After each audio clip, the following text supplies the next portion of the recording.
The Zacks rank, value, momentum, growth, and income all factor into Zacks rank buys. We haven't heard about growth and income stocks for a while, so that's what we're going to do right now with the editor of our Income Investor Service, Brian Hamilton. Yeah, you got a couple of no names here. Yeah, they're big industry names, but both of them have really strong news behind them as late. The first one I'm going to touch on is Johnson & Johnson. Yeah. Now, they reported earnings this week where they beat the Zacks consensus earnings and revenue estimates. But the big driver behind the company was their pharmaceutical division. Now, their pharmaceutical division accounts for half of their total revenues, and it's really been driven by their immunology and their oncology drugs. But as I'm going to show you a little later in the price and consensus graph, the stock price had actually taken a pretty big hit since the beginning of the year due to perceived generic drug competition. Now, the company saw growth in all their major segments. Management also increased organic sales growth outlook above guidance for the second half of 2018. Their consumer and their medical devices division is supposed to be doing better than previously expected as well. And I want to go back here and show you on this price consensus graph what I was talking about. As we can see here in 2018, beginning of the year, we are doing really well, along with the rest of the stock market here, but we saw this sustained pullback here from the on the stock price, but now we're seeing this bounce back up here, and that has directly to do with the perception of the generic drug competition. Now, management went to battle that. They went out and bought a biopharmaceutical company, and they did a big deal with Bristol Myers Squibb to help both their immunology and their oncology divisions, which is their biggest divisions within their pharmaceutical. And over the last 2 quarters, the pharmaceutical division has done much better. Now, pharmaceutical revenues were up 20% compared to last Q2 2017. Yeah. So now people are going, hey, this has a little more growth story to it, not their typical defense aspect of Johnson & Johnson. Now, at the same time, while we're seeing this really nice pickup in their pharmaceutical division, the company pays a 2.8% annual dividend yield. And over the last 12 months, management has repurchased $4.4 billion worth of their shares, and they still have a ton of money left in their share repurchase program. So the outlook is looking really nice for Johnson & Johnson, and while we're turning off this dip, it's a really nice opportunity to get into the stock. All right, the other stock that is on your radar is General Motors. Yeah, General Motors. There's been a lot of news with General Motors.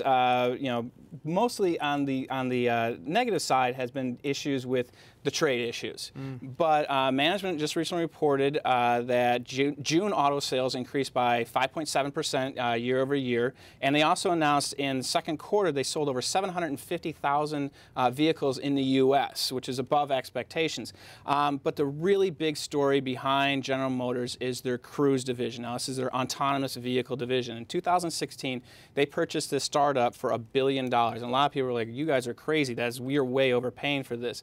But at the end of Q1 2018, SoftBank out of Japan, their technology fund, invested $2.25 billion to get a 20% stake within the Cruise division. Now, that gave it a value of $11 billion. Now, recently, RBC Capital Markets did an analysis of the Cruise division, and they said if General Motors can have 800,000 of these autonomous vehicles up and running by 2030, which management said is easily doable, that the value of the Cruise division on itself is $43 billion. Wow. Now, General Motors' current market cap is $56 billion. So you do the math on there, it's almost a 50% increase in total market cap by 2030, which is a huge boost in the long-term projections for the company. Now, I want to show you how the trade issue has really impacted the stock as well. As we take a look at the price consensus, midpoint of 2017, we have this really nice up build here as the company's doing much better with their crossovers, their pickups. But here we're starting to see here in 2018, trade war issues. Now, this is both to do with China and Europe. But President Trump is going to be meeting with European leaders at the end of this month to discuss specifically these auto tariffs. And a lot of people believe this is going to be really smoothed over. And as we can see in the market also, these China trade war issues seem to be really blown out of proportion. The market is kind of going, this isn't really going to happen. Now, it's a concern because General Motors does have a significant exposure in the Chinese market. But a lot of people are looking at this going, this isn't going to happen. And that's why we're seeing a nice turnaround in the stock price as well. Now, at the same time, we have this great outlook through 2030 with General Motors. They pay a huge 3.8% annual dividend as well. Yeah, big. Yeah, oh, it's massive, especially in the industry. Yeah, well, especially when we're looking at about 1.9% in the S&P 500. So that's almost double your dividend yield. Yeah, well, they've come a ways from being a company that needed to get bailed out.